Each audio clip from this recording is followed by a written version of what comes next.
Hello and welcome back. Now, we've all watched with alarm as Japan continues to find ways to tackle contamination around the Fukushima nuclear power plant, badly damaged in the recent tsunami.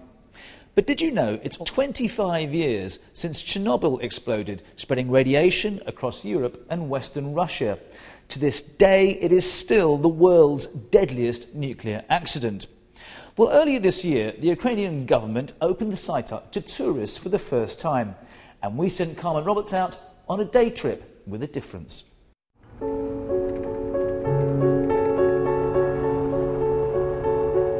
It's an anxious 2-hour drive from Kiev to Chernobyl, and I'm a little nervous after reading blogs about lingering radiation. And then the signs that we truly arrived at the gates of the world's worst nuclear accident. On the 26th of April 1986, a power surge at the Chernobyl nuclear power plant caused a series of devastating explosions, sending roughly 9 tons of radioactive material into the air. That's the equivalent of 90 atomic bombs. Today there remains a 30-kilometre exclusion zone around the site. Only workers and stalwart residents are allowed to enter. And of course, the odd tourist. So this is the government agency here in Chernobyl, and I'm here to get a safety briefing. Добрый день, Sergey. The disclaimer says I can't have a meal or smoke in the open air. I can't sit or place photo or video equipment on the ground or take any items outside the zone. This is probably the most alarming. The agency shall not be liable for further possible deterioration of my health as a result of the visit to the exclusion zone. Okay, why do I feel like I'm signing my life away? So we're heading towards the nuclear power plant and that infamous reactor number 4 where this all began. We're about 16 kilometers away now. I'm not sure how close we're going to get. To allay or perhaps confirm my fears, we packed a Geiger counter to give a rough idea of the levels of radiation in the air. As a general rule, anything above 5 counts per second represents a relative risk. Here, when we are, say, a few kilometers away from the reactor, it's not even registering 5. So I guess that's a good sign. But we're getting closer. Oh yes, we've approached 10. We're about 15. So the Geiger counter's approaching 20. But to be honest, I thought it'd be a lot higher. We're standing just over 100 metres away from the site at a memorial stone to remember the people who died during and after the accident. Sergei tells me there's still 120 tons of radioactive material trapped inside. When the shelter was built, it was done quickly to shield the radiation, and it was planned that the shelter would last 30 years. After 15 years, there were some cracks, and we needed to build a new one. So how safe is it here? Are we okay now? Will I have any lasting health effects? In one day, you get the equivalent amount of radiation as a stewardess experiences on a plane. Roughly 7,000 to 8,000 tourists visit Chernobyl each year on unofficial, privately run tours. The government is now offering official tours costing anything between $100 and $200 US. Perhaps the most moving part of this tour is a visit to Pripyat. Once a bustling city of 50,000 residents, now a ghost town.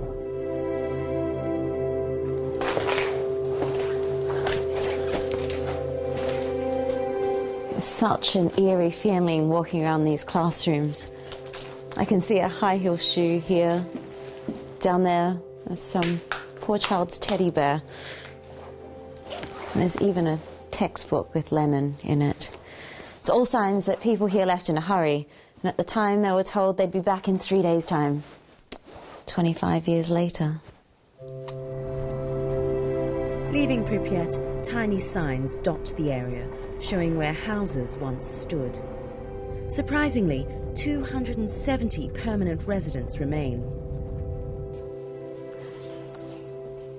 So we're back where we started at the government offices, and this delightful little contraption here is known as a dosimeter.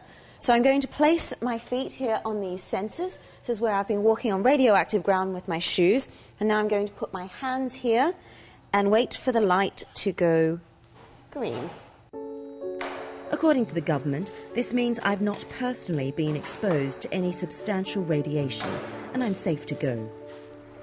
Call it morbid curiosity or dark tourism, but nevertheless, a trip to the world's only massive-scale nuclear power plant explosion site was a surreal and moving experience.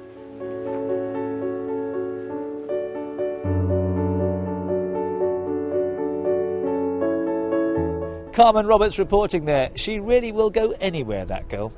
Now for something completely different and perhaps a bit more appealing to those of us who like a bit of glamour. Its natural beauty has been compared to Hawaii, its nightlife to Ibiza, and its jet-set appeal to Saint-Tropez. But it's still not yet a household name. So where is this place? And could you even be tempted to buy a home there? Typhoon King jetted down to the south of Brazil to find out more.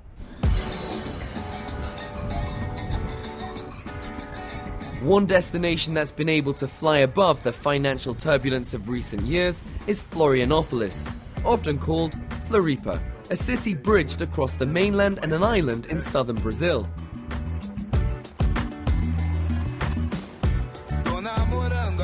For many years it flew under most tourist radar.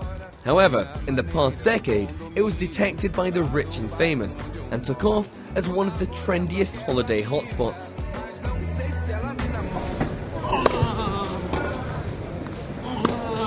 A huge fan of Florianopolis is a local boy and former world #1 tennis player. I was traveling all around the world, but so far I didn't find any better place to live than this place. With over 40 beaches and a swelling reputation for world-class surf, you'll often see Guga carving up his favourite hobby. You have parties going on during the day, during the night as well, and then between you have a New Year's, Carnival, so I guess one of the funniest places in the world that you could pass on your summer. With its various alluring features, many property investors have been courting the island. Property prices have increased in Florianopolis over the last 10 years at a rate of about 12 to 15% annually.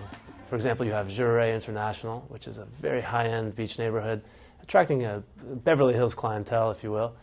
The properties in Jurerê are not only the most expensive here on the island, but actually the most expensive in all of Brazil. Prices can range from $300,000 for a studio in a luxury resort up to $4 million for a beachfront property. The south of the island is the most underdeveloped part of Florianopolis. There are wider, more open spaces here and charming historical fishing villages. This is an example of a teardown property for around $150,000, with the option to build a second story and add significant value.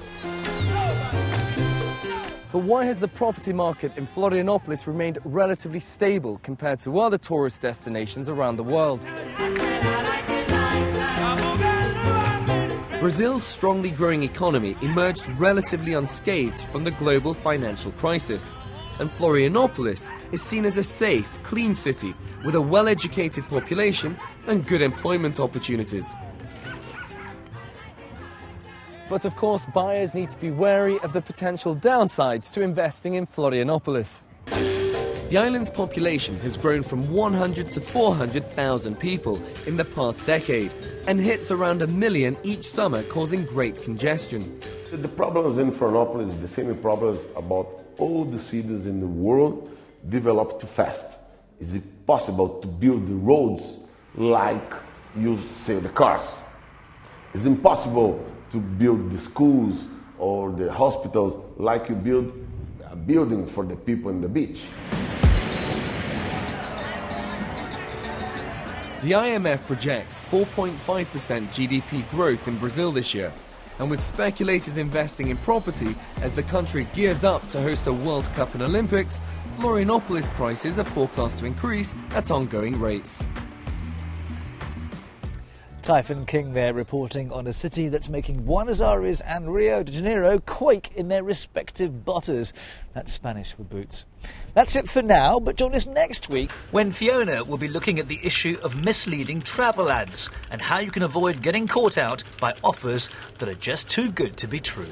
In every country there are going to be cowboys out there that maybe do try to reel people in by something which is not available. For now, though, don't forget there are happier things to look at on our website, bbc.com/fast track. And if that doesn't quench your thirst for the exotic, there's even more on bbc.com/travel.